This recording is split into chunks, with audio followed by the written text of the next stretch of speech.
So good day mga boss. Ayan.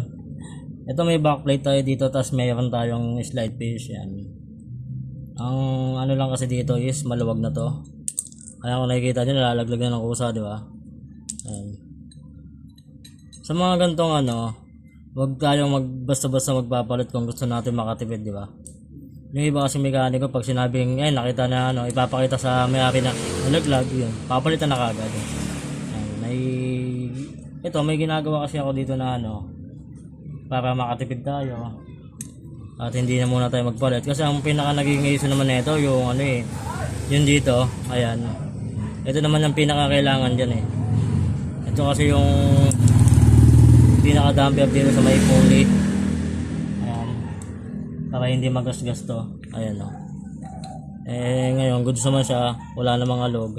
Yun nga lang maluwag na pagdating dito sa backplate. Ayan. Ang ginagawa ko dito, dinidikitan ko siya ng shoe glue. Ayan, yung madikit. Ayan, patakan nyo lang siya ng onte, huwag masyadong madami. Unti-unti lang. Kasi madikit na yan Ayan Matagal ko na itong ginagawa sa mga lalo sa click. Matagal ko na itong ginagawa.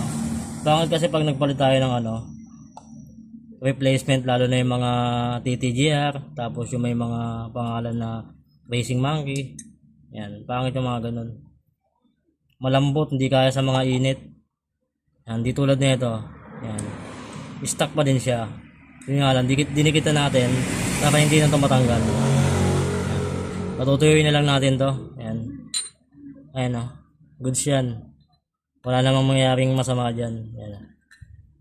Ayan, balik kasi sa dati. At kasi wala namang alog, sayang naman. Kaya ginawan ko na lang ng paraan.